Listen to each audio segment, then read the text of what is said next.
பிறப்பில் வேதம் பார்க்கும் சித்தாந்தத்துக்கு சொந்தக்காரர்களான அவர்கள் நம்மை பார்த்து பிரிவினைவாதிகள் என்று சொல்வதுதான் வேடிக்கையாக உள்ளது. ராகுல் அவர்களுடைய யாத்திரை வரக்கூடிய நாடாளுமன்ற தேர்தலில் பெரிய எழுச்சியை ஏற்படுத்தும்னு சொல்றாங்க. வருமான வரி கணக்கை தாமதமா தாக்கல் செஞ்சதா சொல்லி காங்கிரஸ் கட்சியின் 4 பிரதான வங்கி கணக்குகளை வருமான வரித்துறை முடக்கி இருக்கு. தற்காலிகமா அனுமதி கொடுத்திருக்காங்களா? மக்களவை தேர்தல் தேதி அறிவிக்கிறதுக்கு இன்னும் ஒரு சில வாரங்கள் தான் இருக்கு. இந்த நேரத்துல போய் வங்கி கணக்குகளை முடக்கி இருக்காங்களே. और ये कांग्रेस पार्टी के अकाउंट्स फ्रीज नहीं हुए हैं, हमारे देश में डेमोक्रेसी फ्रीज हुई है. மகாத்மா காந்தியோட அகிம்சை வழியில விவசாயிகள் போராடுறாங்க. 6 மாசம் ஆனாலும் விடாப்பிடியா போராடுற அளவுக்கு முன் தயாரிப்போட வந்திருக்காங்க. விவசாயிகளுடைய எந்த கோரிக்கையும் நிறைவேறுகிற விதமாக தெரியவில்லை. எனவேதான் விவசாயிகள் 6 மாத காலமாக ஆனாலும் போராடுகிற தயாரிப்புகளோடு வந்திருக்கிறார். அதுக்காக பஞ்சம் மிட்டாய் மாதிரி பாஜகவை தடை பண்ணவா முடியும்? நாட்டு மக்கள் தான் புரிஞ்சுக்கிட்டு நடக்கணும். அதாகப்பட்டது மகாஜனங்களே.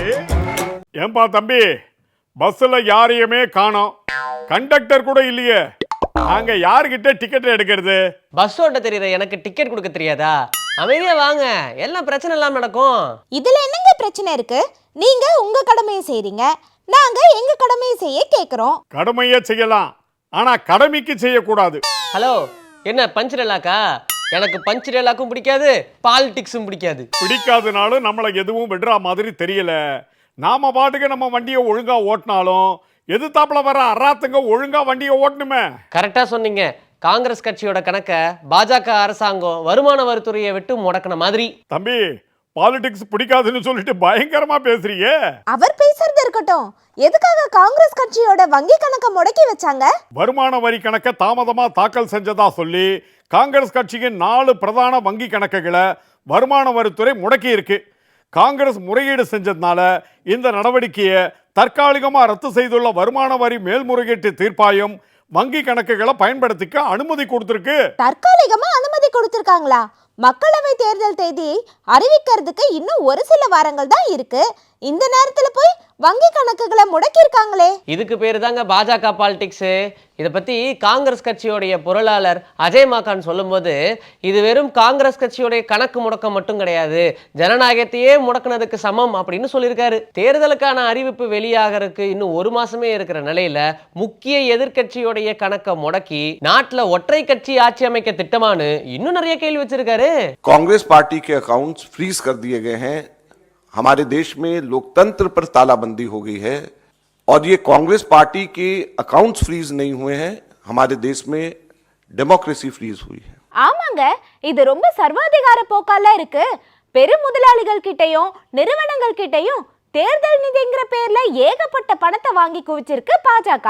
தேர்தல் பத்திர திட்டத்தை உச்சநீதிமன்றம் ரத்து பண்ணின கோபத்துல இந்த மாதிரி எல்லாம் நடந்துகிட்டு இருக்கா? செல்லக்குட்டி, நீ சொல்றதுலயும் உண்மை இல்லாம இல்ல. தேர்தல் பத்திர ரத்து தீர்ப்பு வந்ததுக்கு மறுநாள் தான் இந்த நடவடிக்கையை காங்கிரஸ் கட்சி மேல எடுத்திருக்காங்க. இதுக்கு பல தரப்புல இருந்தும் கடுமையான கண்டனங்கள் எழுந்திருக்கு. காங்கிரஸ் தலைவர் மல்லிகார்ஜுன கார்கே தன்னுடைய எக்ஸ் தளத்துல இதை பத்தி பதிவிட்டிருக்காரு.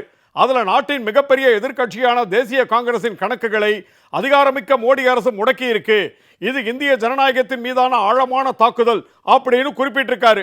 பாஜக வசூலிக்கும் அரசியல் சட்டத்திற்கு புறம்பான பணத்தை அவர்கள் தேர்தலுக்கு பயன்படுத்துவார்கள், ஆனா கட்சிக்காக கஷ்டப்பட்டு திரட்டப்பட்ட எங்கள் நிதிக்கு சீல் வைக்கப்படும், இதனால்தான் எதிர்காலத்தில் தேர்தலே வராது என்று கூறுகிறோம். இந்த நாட்டில் கட்சி அமைப்பு ஜனநாயகத்தை பாதுகாக்க நீதித்துறையிடம் வேண்டுகோள் வைக்கிறோம். இந்த எதேட்சிகாரத்துக்கு எதிராக களத்தில் இறங்கி கடுமையாக போராடுவோம் அப்படின்னு ரொம்ப காரசாரமா பேசியிருக்காரு. 400 சீட்டுக்கு மேல வாங்குவோம் அப்படின்னு பிரதமர் நாடாளுமன்றத்திலே பேசுறாரு. இன்னொரு பக்கம் பிரதான எதிர்கட்சியை முடக்கிற வேலை நடந்துகிட்டு இருக்கு. பயம் இல்லாத மாதிரி நடிக்கிறதா வீரம்னு சொல்லுவாங்கல்ல, அந்த மாதிரி இருக்கு. ஆனா பாஜகவோட பயம் அப்பட்டமா வெளியே தெரியுது. கரெக்டா சொல்லிட்டேன் தம்பி. காங்கிரஸ் கட்சியின் முக்கிய தலைவர் ராகுல் அவர்கள் இதை பத்தி சொல்லும் போது, பிரதமர் மோடி பயப்பட வேண்டாம், காங்கிரஸ் என்பது பணபலத்தின் பெயர் அல்ல, மக்கள் பலத்தின் பெயர்.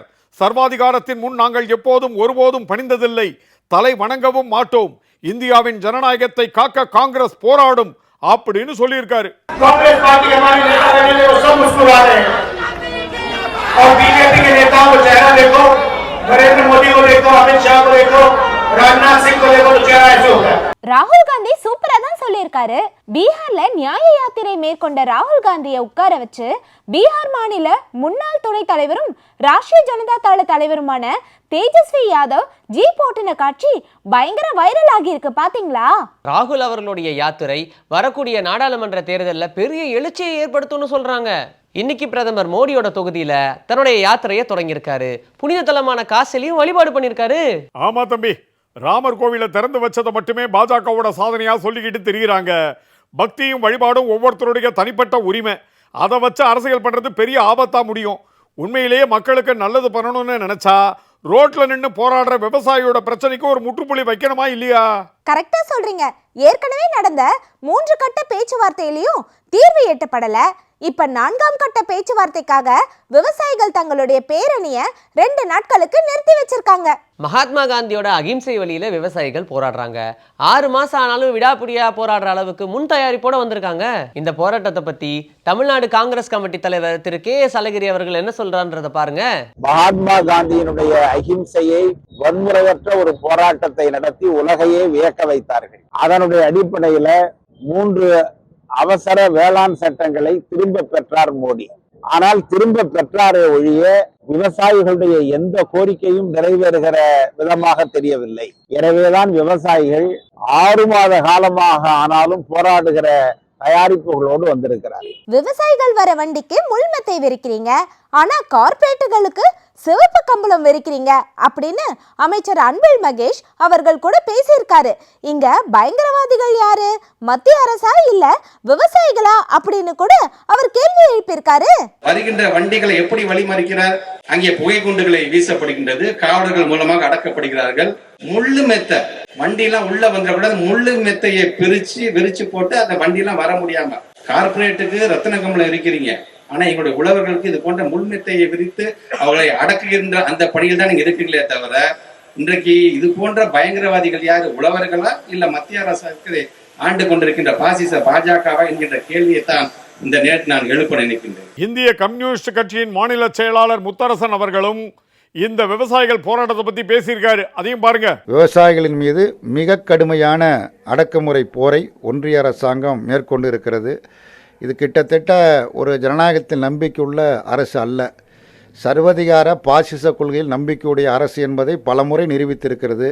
அடக்குமுறையின் மூலமாக ஒரு பிரச்சனையை தீர்த்து விடலாம் என்று கருதுவார்களேயானால் அது பகல் கனவாக தான் முடியும். பஞ்சு மிட்டாயும் பாஜகவும் ஒரே மாதிரி தான் இருக்கு. என்னங்க பாக்குறதுக்கு அழகா இருக்கிற பஞ்சு மிட்டாய பாஜக கூட ஒப்பிட்டு பேசுறீங்க? ஆமாங்க, பாஜகவும் பார்க்க அழகா இருக்கும். ஆனா பஞ்சு மிட்டாய் எப்படி புற்றுநோயை உண்டாக்குதோ அதே மாதிரி நாட்டுல இல்லாத நோய்களெல்லாம் உருவாக்குற வேலையை தானே பார்த்துட்டு இருக்கு பாஜக. அதுக்குதான் பஞ்சு மிட்டாய்க்கு தமிழ்நாட்டுல தடை விதிச்சுட்டாங்களே. அப்படியா? எப்ப விதிச்சாங்க? அமைச்சர் மா சுப்பிரமணியன் விடுத்துள்ள அறிக்கையில அதை பத்தி சொல்லியிருக்காரு. பஞ்சு மிட்டாய் மற்றும் நிறமூட்டப்பட்ட மிட்டாய் வகைகளை அரசு உணவு பகுப்பாய்வு கூடத்தில் ஆய்வு செய்ததில் ரோடமைன் பி எனப்படும் செயற்கை நிறமூட்டி வேதிப்பொருள் கலந்திருந்தது கண்டுபிடிக்கப்பட்டது. இது உணவு பாதுகாப்பு மற்றும் தரங்கள் சட்டம் 2006 பிரிவின்படி தரம் குறைவான மற்றும் பாதுகாப்பற்ற உணவு என உறுதி செய்யப்பட்டுள்ளது அப்படின்னு சொல்லியிருக்காரு.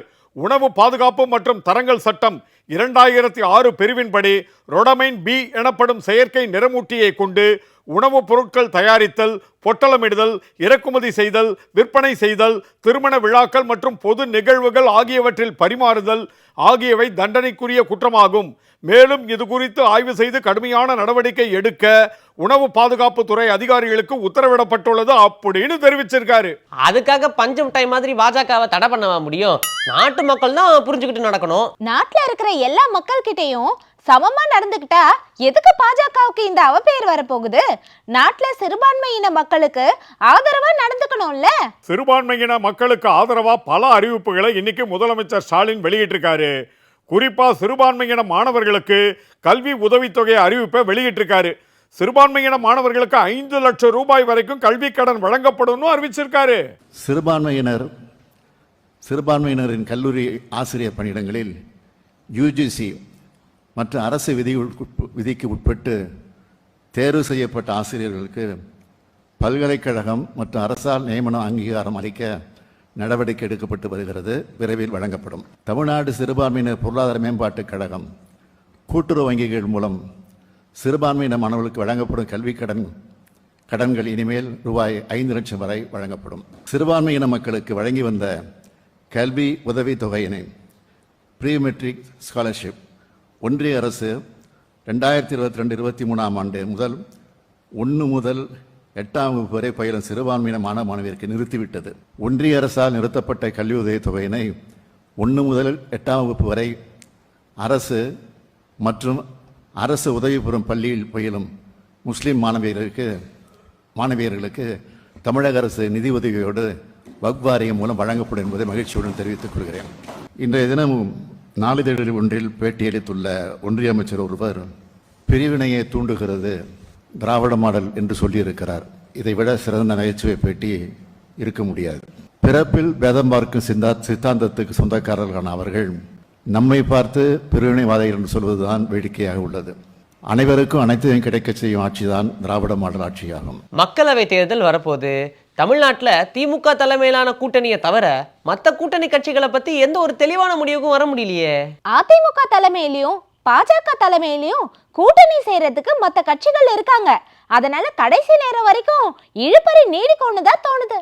ஆமாங்க, எங்களுக்கு 14 சீட்டு அப்புறம் ஒரு ராஜ்யசபா சீட்டு வேணும் அப்படின்னு தேமுதிக பொதுச் செயலாளர் பிரேமலதா விஜயகாந்த் சொன்ன தகவல் வந்துச்சு இல்ல. அந்த மாதிரி சில நெருக்கடிகள் வர்றது சகஜம் தானே. பிரேமலதா விஜயகாந்த் அவர்கள் சொன்னது தொடர்பா பொதுமக்கள் கிட்ட நாங்களே விசாரிச்சோம். அதை பத்தி என்ன சொல்றாங்கன்றதை நீங்களே கேளுங்க. அவங்க 40 கூட கேட்டாலும் ஒன்றும் பிரயோஜனம் இல்லை. வந்தால் நான் 2 சீட்டு ஜெயிச்சாலே பெரிய விஷயம். நான் விஜயகாந்த் இருக்க வரைக்கும் தான் அந்த கட்சிக்கு மதிப்பு. அது அவங்க இப்போ விஜயகாந்த் மறைவுக்கு பின்னு ஒரு பெரிய கூட்டத்தை பார்த்துருக்காங்க. அதெல்லாம் ஒரு ஆசை அவங்களுக்கு ஏதாவது கிடைக்குமான்னு பார்க்குறாங்க. அது என்னை பொறுத்தவரைக்கும் தேவையற்றது. விஜயகாந்த் அவர்கள் அவரை எடுத்துக்கிட்டோம் அப்படின்னா அவரோட ரேஞ்சே வேறு அப்படின்னு தான் சொல்லணும். இப்போது அவர் இறந்ததுக்கு அப்புறமா மறுபடியும் அந்த கட்சி அந்த லெவலுக்கு வருமா அப்படிங்கிறதே மிகப்பெரிய ஒரு கேள்விக்குறியாக தான் இருந்துகிட்ருக்கு. அது சினிமா வசனத்தை வச்சு கட்சி வச்சுருக்காங்க சார். இப்போ விஜயகாந்த் ஐயா அந்த இருந்திருந்தா அவங்க சொன்னதெல்லாம் நடந்திருக்கும். இப்போ நீங்கள் சொன்னது நான் அக்செப்ட் பண்ணிக்கிறேன். கொள்கை ரீதியான்றது நிறைய கட்சி இப்போ மறந்துட்டாங்க. ஸோ எங்கே பணபலம் இருக்கோ, எங்கே ஆட்சி பவர் இருக்குதோ அவங்க தான் நிறைய பேர் கூட்டணி வச்சு ஜெயிச்சுக்கிறாங்க. கேப்டன் அவர் இருந்திருந்தால் கண்டிப்பாக வெற்றி பெற வாய்ப்பு இருக்குது. ஆனால் இவங்களுக்கெல்லாம் அந்த அளவு வாய்ப்பெல்லாம் கிடையாது. செல்வாக்கு வெற்றின்றது இல்லை. அவர் இறந்த துக்கத்தில் தருவாங்க கொள்வாங்க அப்படின்ற முறையில் அவங்க கேட்குறாங்க. கேட்குறதுக்கு ஆசைப்பட வேண்டியதான், கேட்க வேண்டியதான். அதில் ஒன்றும் தப்பு இல்லை. ஆனால் அது அவ்வளோ போட்ஸாக வராது. எங்க ஒரு வழியா விஜய் கட்சி பேர்ல இக்கு சேர்த்துட்டாங்க போல. என்னங்க சொல்றீங்க? விஜய் கட்சி பேர்ல இக்கு சேர்த்துட்டாங்களா? தம்பி, தமிழக வெற்றி கழகம்னு விஜய் தன்னோட கட்சி பேரை அறிவிச்சாரு. அதுல இக்கு சேர்த்து தமிழக வெற்றி கழகம்னு சொல்லணும், அதுதான் இலக்கணப்படி கரெக்ட்னு சில பேர் விமர்சனம் பண்ணாங்க. அதுக்கு தான் இப்ப இக்கு சேர்க்கறதுக்கு கட்சியோட தலைவர் விஜய் ஒப்புதல் அளிச்சிருக்காரு. சூப்பருங்க. அப்புறம் உங்களுக்கு டிக்கெட் எடுக்க டைம் ஆச்சு, ரெடியா இருங்க. சரிங்க, டிக்கெட்டுக்கு எவ்வளவு ரூபாய்னு சொல்லுங்க. காசெல்லாம் வேணாங்க, நானும் டிக்கெட் தான் எடுக்க போறேன். அப்படியே உங்களுக்கு எடுத்துறேன். தம்பி, நீ எதுக்கு டிக்கெட் எடுக்கணும்? நீ தான் இந்த வண்டியோட டிரைவர் ஆச்சே. இந்த வண்டியோட டிரைவர் நான் இல்லைங்க. வாழ்க்கையே வெறுத்து போய் தற்கொலை பண்ணிக்கலாம்னு முடிவு எடுத்தேன். ஆனா நம்ம தற்கொலையும் ஃபிளாஷ் நியூஸா வரணும். அதனாலதான் இந்த வண்டியும் திருடி இந்த டிரைவர் சட்டையும் திருடி இப்ப டிராவல் பண்ணிக்கிட்டு இருக்கேன். ஐயோ, இதுதான் டிக்கெட்னு சொன்னியா? டேய், வண்டியை நிறுத்துடா. வண்டி எல்லாம் நிப்பாட்ட முடியாது. பிரேக் ஒயரை புடுங்கி போட்டாச்சு. இந்த பல்ல வந்துருச்சு. பாய் பாய். ஆஹா,